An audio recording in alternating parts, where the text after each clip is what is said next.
This is great. I just finished doing the chores, and I know there are a lot of people here in our community who are very familiar with that, being outside.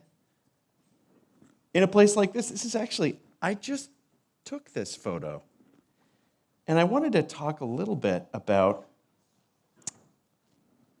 a place like this where I grew up. I'm going to start off by doing that. Thanks to my parents, my two older brothers and I were fortunate enough to grow up in the woods with a spring-fed pond, much like this, or the one right out there.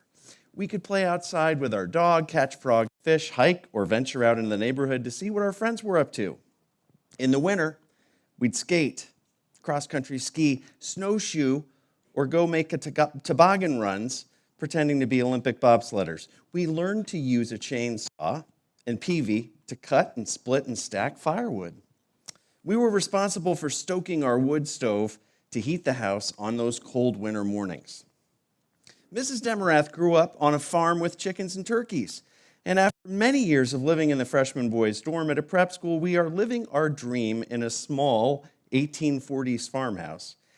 It starts with planting a raised bed garden and building a coop, picking your very own blueberries in July and later in the fall, apples from your orchard. How about a second rescue dog? And then another the next year to go along with 2 baby goats. Before you know it, there's a flock and a herd. To go along with fresh eggs and produce, you'll have goat's milk for cheese and yogurt, and maybe even soap. The barn that used to be next to the house is long gone, with only some remnants of the foundation on the hillside. The goats have been living in small outdoor structures, including the doghouse my dad built way back in the 70s. This summer, we're raising a smaller version of the barn for the goats and Moses, our livestock guardian dog. Some of you have met Moses. They're going to be able to live in that. We're working with an outfit that specializes in sustainable green construction, and they use a portable outdoor mill which will allow us to use the lumber from trees that are past their prime and part of the overgrowth in what used to be pasture. The younger, healthier trees will have more room to thrive and will be able to use the stream that flows through as a water source. Rain barrels will also collect potable water off the roof, which will have solar panels to help lessen our carbon footprint. The barn will give us the ability to store more hay over the winter and lessen the need for trips to local farms to buy several bales at a time. Our hope is to restore, on a smaller scale, a version of farming that used to take place in our backyard. It's been fun to learn about all this, and it certainly makes one appreciate those who choose to do this for a living and how much it means to the rest of us who benefit from that. Now, I did bring something to show you, and I'll be right back if you just sit tight, okay?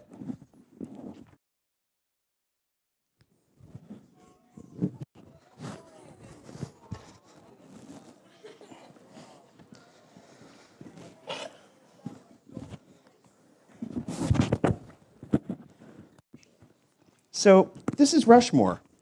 Rushmore has been through quite a bit as a baby, and actually he had parasites when he was really little, so he's not full size, and he coughs sometimes, but he's doing really well.